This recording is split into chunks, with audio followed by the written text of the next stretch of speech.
Hello and welcome to this special episode of the PFP podcast as part of our Mental Health and Wellbeing Month. In our profession, we often talk about risk and resilience and responsibility. But when it comes to our own mental health, many of us don't give ourselves the same care and attention that we give to our clients and our work. Stress and pressure can build up, and sometimes it feels like there's no space to slow down, take a breath, or even reset. But that's why I'm super pleased to be joined today by Dr Stephanie Fitzgerald.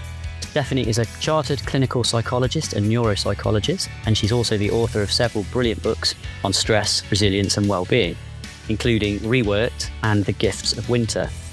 Her work really focuses on practical everyday ways that we can better manage stress and look after our mental health. My hope is by the end of this episode, you'll be able to walk away not just with insight, but also some simple, useful tools that you can put into practice straight away. So Stephanie, thank you so much for joining us today. Thank you for having me. So you've written several books on stress and mental health, including Reworked and The Gifts of Winter. So what inspired you to focus your career in writing on these topics? So I've had a bit of an unusual career path for someone with my training. So my background and my sort of clinical hat, if you like, that I wear is I work as a consultant clinical psychologist and I'm a neuropsychologist by specialism. So it's a very fancy way of saying I'm a big nerd about the human brain. But I got really interested in staff wellbeing when I worked in the NHS. So many moons ago now, but I worked in the NHS and I just became aware of the conditions that staff members were working in. We were constantly understaffed. We were constantly overstretched. There was a real sense of people really loved their job and they were very enthusiastic about their job. And you would just see this sort of level of burnout creep in where people were working very long hours and nothing was really being done.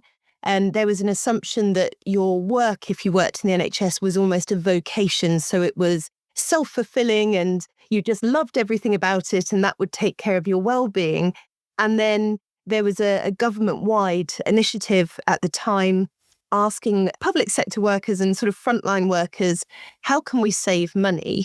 And so people came up with these amazing engineering solutions and put forward all these bids for, really clever technical solutions.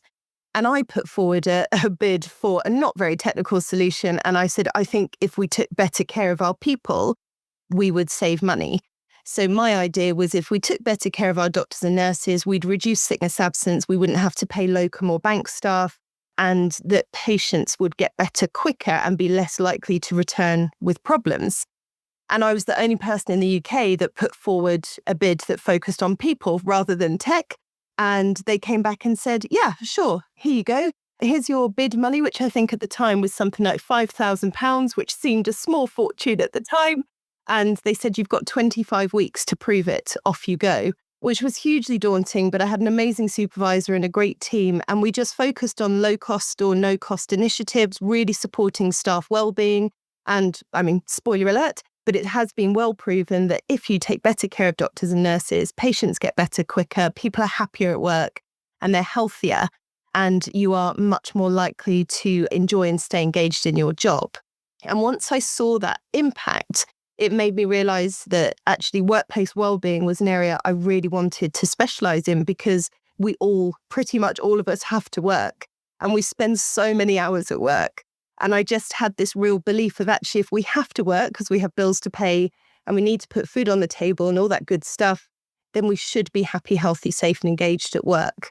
And so that sort of really underpinned, those are the 4 pillars I write about in Reworked. And it just really cemented this idea in my head of we can and we should enjoy what we do day in, day out. And so really it was lived experience and looking around and thinking there's an even better if here that led me to want to work in workplace wellbeing. I thought you were going to say the NHS said no thanks, but that's great news to hear that actually, yes, they invested in it. And I'm sure you got to see quite an impact that you made locally or in that area. So yeah, the NHS is notoriously known, isn't it, for stress and obviously COVID, pandemic, cuts and everything. So you see it on the news all the time. So well done for discovering something so passionately and making a difference already. So, and obviously since then you've gone on to achieve so much more and have an even bigger impact with your books. And obviously the audience is going to be listening to us today. So that's great. So we talk about stress a lot, anxiety, depression, all these different things. And I thought it'd be really good to really understand what is stress and why do we experience it? Because it's not always bad, is it? No, and I think that's really important to know because we can panic and get quite anxious about experiencing stress. And really, your stress response is a response to a stressor. So something happens, an external stimuli of some sort or some stressor in our environment, and we have a response to it. So if I've jumped out at you and yelled boo, your stress response would be activated because you jump and you might say, Steph, what are you doing?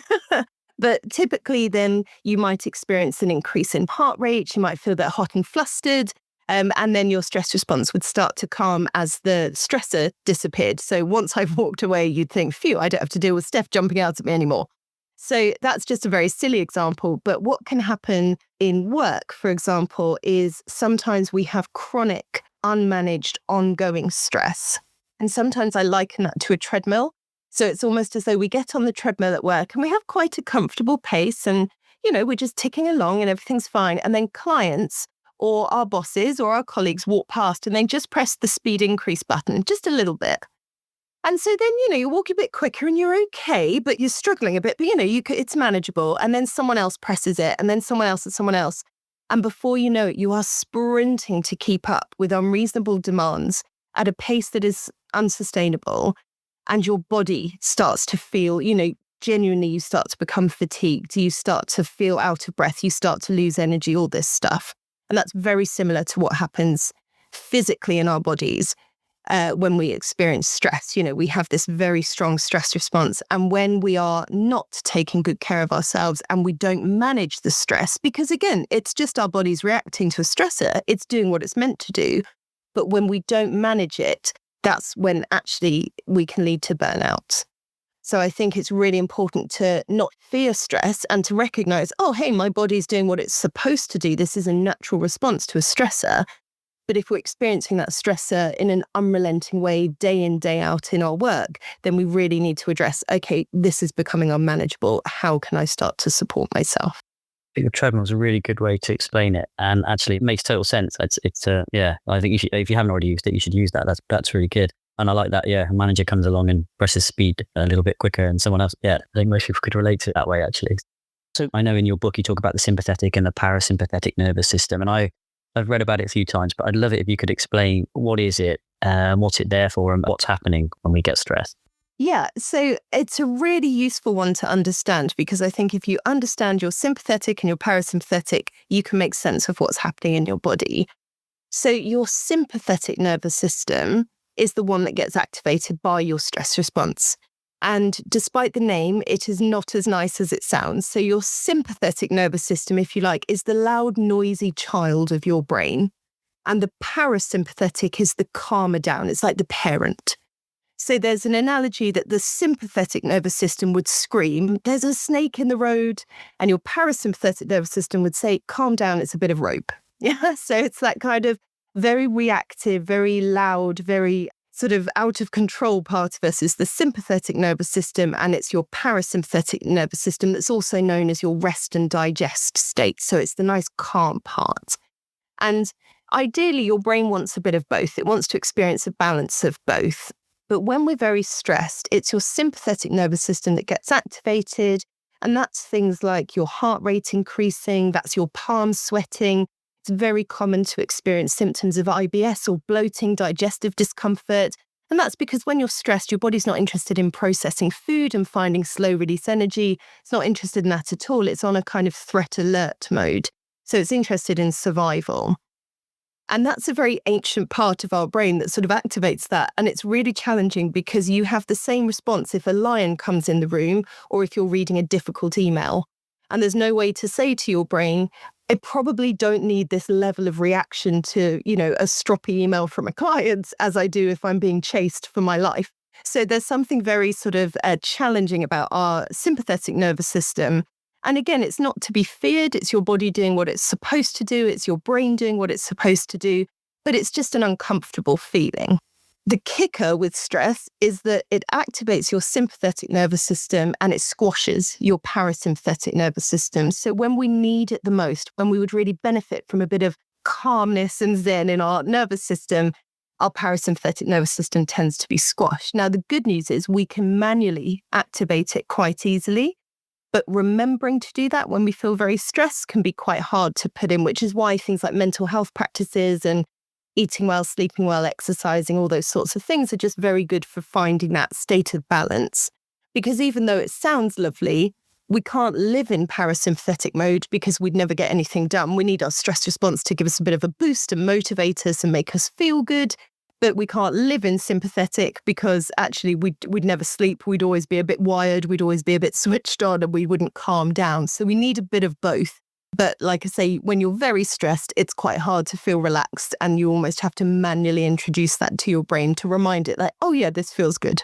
It's like a fascinating, clever system that nature's evolved, but we just need to give it a bit of a kick every now and again to ask it to do its job, which is great. So my stomach's okay today, but I do get that butterfly thought feeling when I get nervous.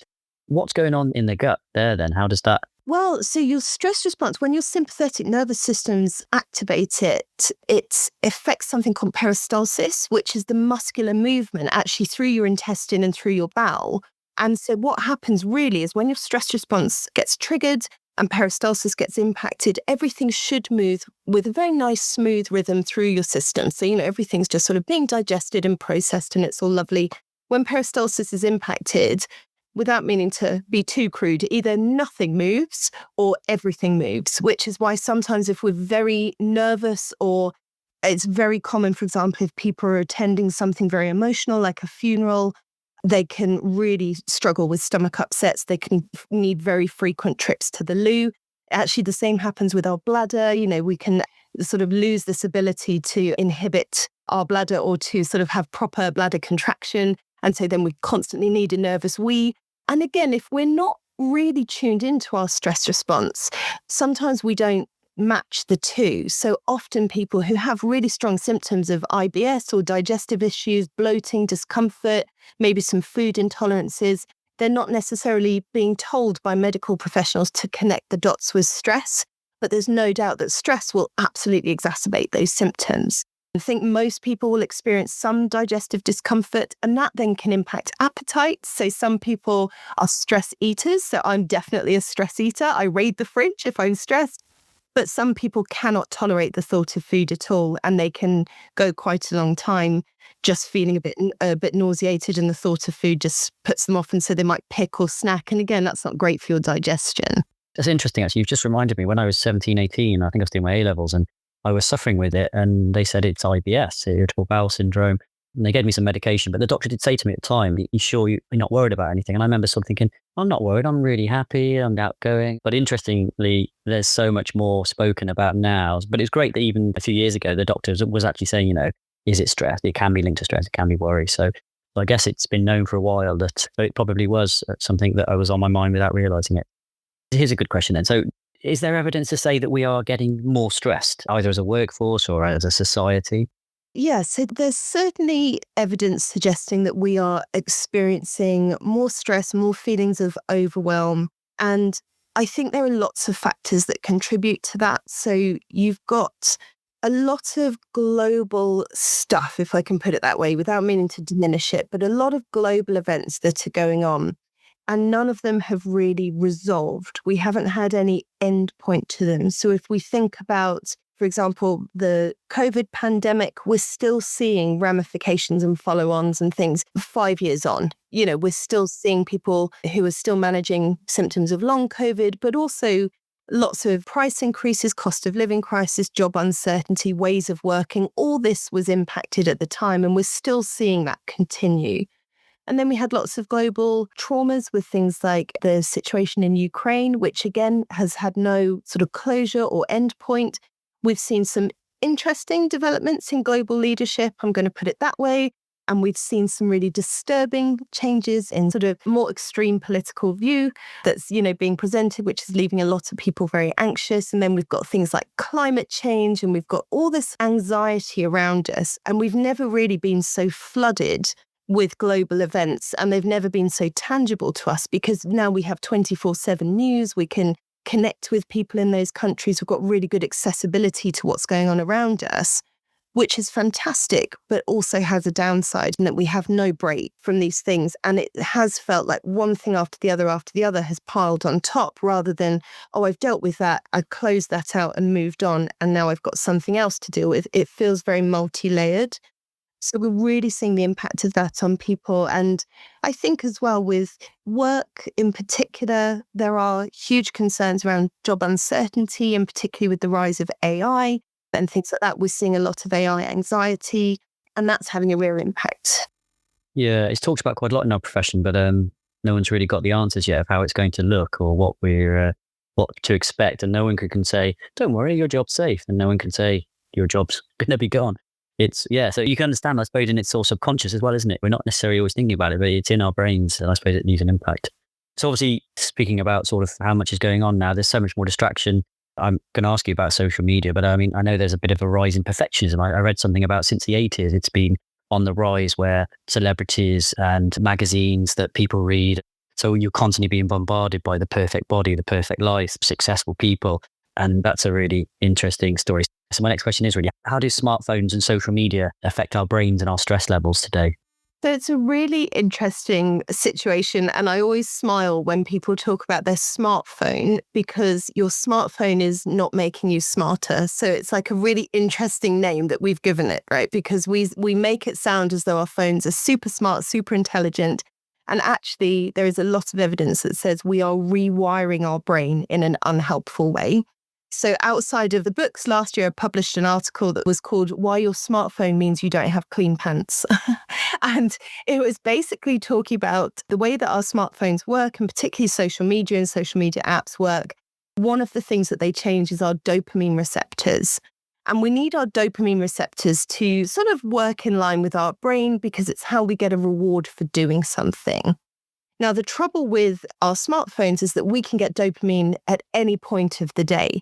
So if you are doing some sort of task that is a little bit dull or a little bit challenging, it is more rewarding for your brain to go on your phone and have a quick scroll through Instagram, or maybe see that you got a like on a post and you'll get a little hit from that.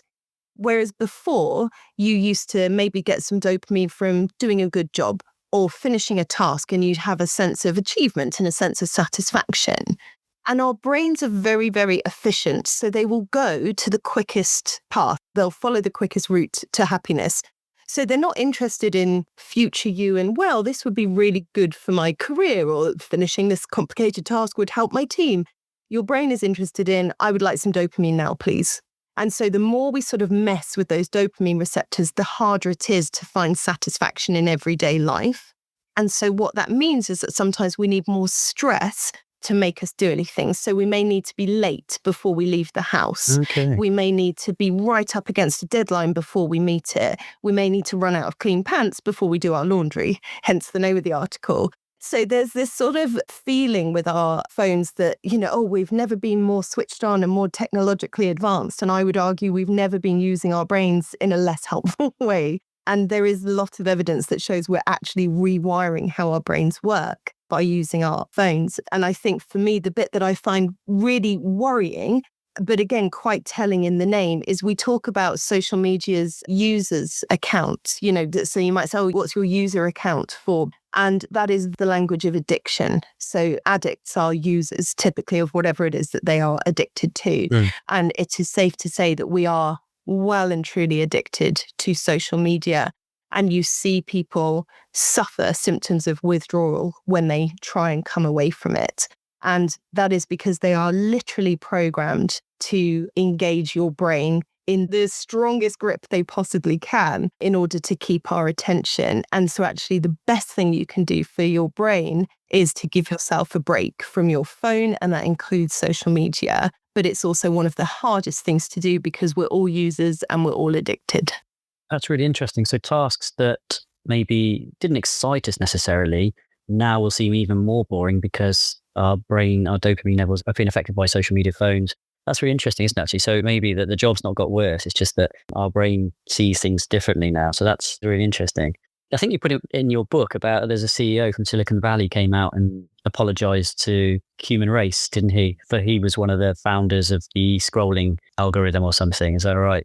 Yes, yeah, the infinite scroll. So the creator of the infinite scroll has apologized for the role he's played in smartphone addiction because I don't know if you remember, I certainly remember that you used to have to open a new page. So you couldn't just scroll to the next thing. You would have to open the next thing. So you'd have only a tiny bit, but a little bit of friction where you could question your life choices and go, do I really want to open another page or another story or another news item? Whereas infinite scrolling is as it sounds, you can literally scroll the internet if you want and just keep going. And that definitely has played a part in keeping us pinned to our phones because now actually we have the auto push as well. So as you finish one reel or video, the next one will auto play. So you don't even have to touch your phone and it's got your attention and it's just got it on a loop. So yes, frightening stuff. Yeah. No, it's great. So when people are experiencing stress, we can get close to burnout, but can we sometimes be doing that without realizing it? And if so, are there any signs that we as individuals can maybe take a step back and feel self-informed of what's going on and maybe hang on, I need to take a break? Yeah, definitely. So I think it's quite easy to get addicted to stress. And certainly when I was in the NHS, when I worked there, I used to describe my job as it has the sort of stress that lets me know I'm alive. And I really felt very lit up by my work there. I felt very switched on. I was really functioning and firing on all cylinders. I really enjoyed that work. But gradually what I found was that that's not sustainable. So even if you love your job and you're really excited about it, gradually what that crept into was longer hours, taking on more work, having unreasonable expectations of myself as well as of other people. And the danger with that was that I was operating at a level of stress that was very addictive and it made me feel good. And I was massively rewarded for it as well. I think we are all often rewarded for quite unhealthy work practices when we're younger. It's only when we're older we go, maybe this isn't so great. But when we're younger, if we work ridiculous hours, no one says, oh, maybe you should go home because you've allowed someone else to go home. So like you tend to be rewarded and people talk about going the extra mile and, taking one for the team and all that sort of thing. And you think, oh, maybe that's not the healthiest approach. So I do think it's very easy to get addicted to that level and not notice the creep. And so what I would say is as your stress is creeping up, it's important. And I have a whole chapter. In fact, the book starts with a chapter called Start by Stopping, which is rather than making assumptions about where you are, how you feel, where your energy's at, just pause and reflect and ask yourself, am I okay? And I think we've lost the art of that sort of reflection. We just assume we're fine and crack on and we go full pelt and we follow our routines and we don't change anything. And I think starting by stopping is sort of one of the most powerful tools we have because it allows us to tune in to what do I need today? How am I actually feeling today? Where's my energy at today? And if you do that tune in and you're still thinking, oh yeah, I'm fine, I'm not noticing any downside here, then I think if they're feeling brave, speaking to people around you and saying, would you say I'm overly stressed at the moment? Because often our behavior when we're stressed will impact on those around us. We can be a little bit short-tempered, we can be a bit snappier, we can be a bit more irritable, we can be a bit angrier with the world. And so sometimes, and you'll know yourself, right? We've all had days where we're a bit more stressed than others. Maybe someone cuts you up in traffic. On a good day, you think, oof, that was close, get there safely, take care. On a bad day, when you're a bit more stressed, like maybe the horn blares or there's a gesture, yourself when you're stressed and your behavior changes. So I think maybe it's having that period of reflection, maybe asking for other input, but also if your stress or your work is now interfering with your day-to-day life, if you're not able to look after yourself, if you don't have time to take care of your health, to cook yourself a healthy, nutritious meal, to go for a walk, to connect with nature, to be with your family, all those things, if it is just taking up all your time in an unrelenting fashion and it's not for a period or a project, that just seems to be the norm, then that's probably an indicator that the balance is not right and something needs to change. Interesting, because obviously what you're saying makes total sense. I can imagine people listening to this thinking, oh, I don't know how to do that. And this is where, and I've got a question on it, so we'll probably come back to it, but maybe where employers need to create something where people have that space, whether it's part of their one-to-ones. Because if you said to me, ask the person next to you, do you think I'm stressed? I'd probably be too nervous to do it. If you could create a culture where actually that's acceptable and normal, which isn't impossible at all, is it? maybe you've seen it in workplaces where you've done some of your work. We'll come back to maybe some of the workplace stuff. This is a question. I know that exercise is really, really good for me. I know that getting good sleep is really good for me in my diet, but why do I still have a beer after work? When I told myself this morning, I'm not going to have a beer tonight, why do I still feel like a beer? Why do I have a sweet craving and think, oh, it'll be okay? Why do I not go to the gym even though I know I plan to? It's almost like, my energy's gone. I feel a bit zapped and after work. Does stress affect our motivation and why is that? It absolutely affects your motivation. And I think it's really important that you know it's not your fault. So I think that's the first thing to say, because we can get really sucked into this pattern of really beating ourselves up and being so self-critical. Yeah. And then that, we're sort of berating ourselves, and then we can fall into this very unhelpful pattern. So if you're thinking to yourself, I meant to go to the gym, I meant to eat healthily this week, and actually it's Tuesday and I've already had 2 donuts and been my trainer, then that is not your fault. And the reason why it's not your fault is because when we live in a continual state of stress, which I would argue many of us are at the moment, just global events, workplace pressures, etc., everything is sort of triggering us and our stress response, we can struggle with something called amygdala hijack. So the amygdala in the brain, it's a bit like the alarm bell of the brain. And it's lovely. Think of it as your office temp, right? So it's lovely, it's very enthusiastic, but it doesn't really know the business, right? It doesn't really know how everything works. But it's lovely and it's ever present, right? So when your phone rings, it's your amygdala that will get a bit excited and go, oh, phone's ringing. And then it wants to talk to the CEO or your prefrontal cortex, and it wants to have a conversation. And actually, can you imagine if every time your phone rang, you've called your CEO and said, what do I do? So the CEO refers back to your hippocampus, which is the office manager, the filer sorter of the brain, and says, phone's ringing, what do we do here? And your hippocampus will say, oh, we know this person, take the call, or, oh, I don't recognize that, ignore it. And that will all be based on memory and experience. And so that little cycle is just how things happen in the brain and how it's all meant to work. When we are very stressed, the amygdala takes over. So again, this very excitable child of the brain sort of takes over, doesn't really understand what's what, and it just triggers an action which floods you with the relevant hormones to what the amygdala wants. And the trouble with that is the amygdala doesn't care about future you at all. It cares about what feels good now. So it is that sort of childlike instant gratification. And we slightly fuel that with things like smartphone use, because we can get anything we want now. If I want to see a funny cartoon, I can watch it this second if I want to. I can just pick up my phone and there it is. So the trouble with that is you may well pack your gym gear and you may have good intentions and it's in the boot of the car and off you go to work. And as you're leaving work, you're driving towards the gym and you're feeling quite stressed because it's been a full-on day and you're a bit tired. And the amygdala goes, we could go to the gym, or we could stop for ice cream. And ice cream is going to make me feel good now, and the gym isn't. So the gym might make me feel good in the future, but that's a future you problem. The ice cream is going to make me feel good right now, so I'm going to have the ice cream. And it's almost like the amygdala takes over. So rather than that rational process of check with the CEO, which is checking with the hippocampus, let's make good decisions based on information and memory, none of that. It just goes, I want ice cream, so you have ice cream. Mm-hmm. Similarly, you may go, oh, I'll go for a nice walk now. And the amygdala goes, well, we could go for a nice walk. That could be fun. Or we could watch repeats of Big Bang Theory on Netflix, and that's going to feel better now. And so you go, oh, okay. And then before you know it, you've wasted your evening watching repeats on Netflix and thinking, what am I doing? This is not what I set out to do. But rather than blame our brains, we blame ourselves and we say, oh, I've no willpower, I've no motivation. Mm-hmm. Whereas actually, when we start by stop, we can look at those instances of, am I self-sabotaging? Am I sticking to plans if I make them?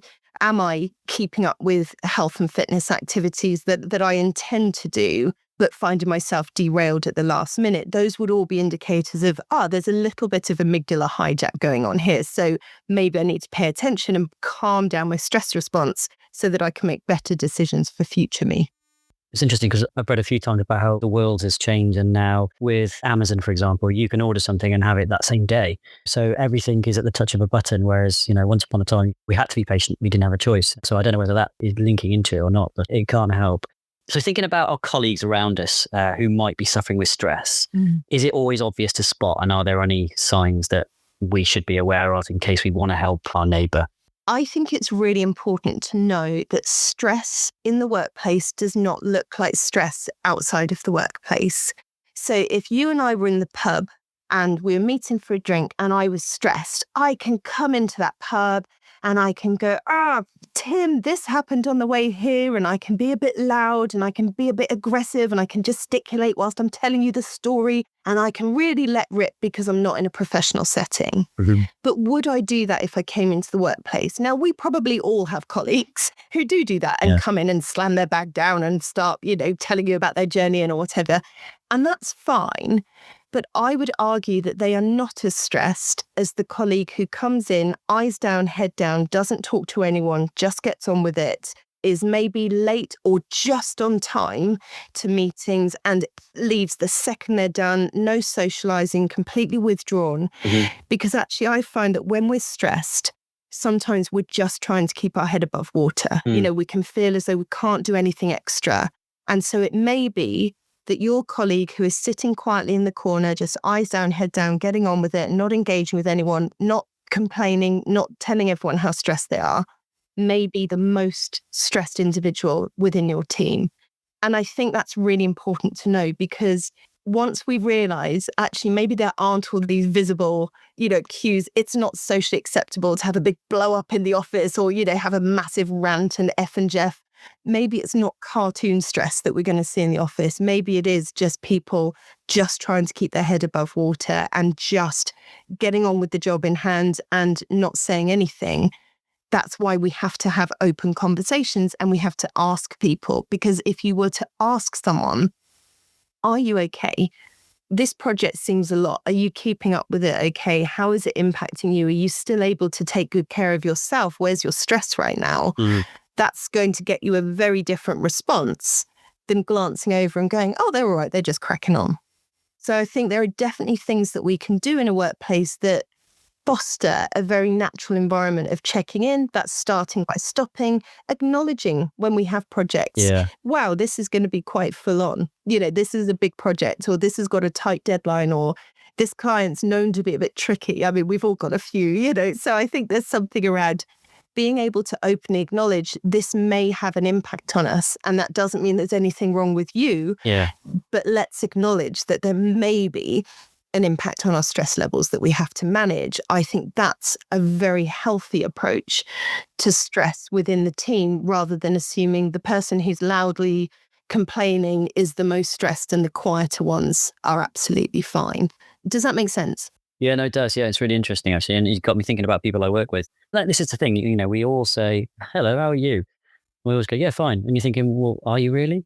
Because, it's just what we say now. We don't really ask. But I have, on a couple of occasions, I think I read something or I listened to a podcast once, that next time you do it, actually say, no, really, how are you?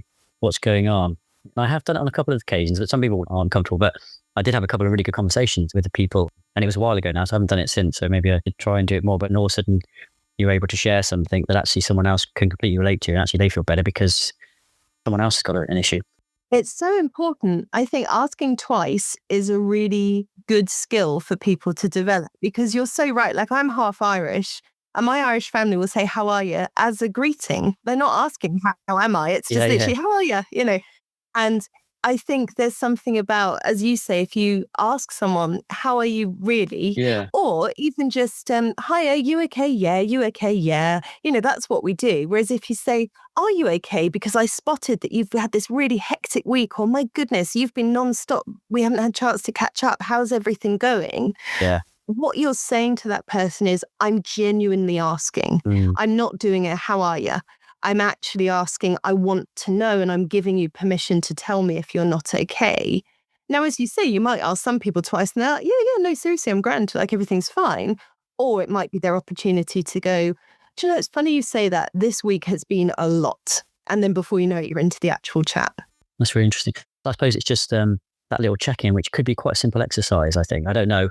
It's almost a simple way that you can just, actually, do you know what? I'm struggling. The work, it could be work, it could be something outside of work. But anyway, so my next question is going to be, what sort of tips can you give people, but also thinking about what can leaders and managers do to support well-being in a way that actually makes a difference to their teams? I know a lot of people have these employee assistance programs and, you get your counselling sessions, but maybe things that people can do before they have to get to that stage. So yeah, interesting to finish off with some good tips and advice.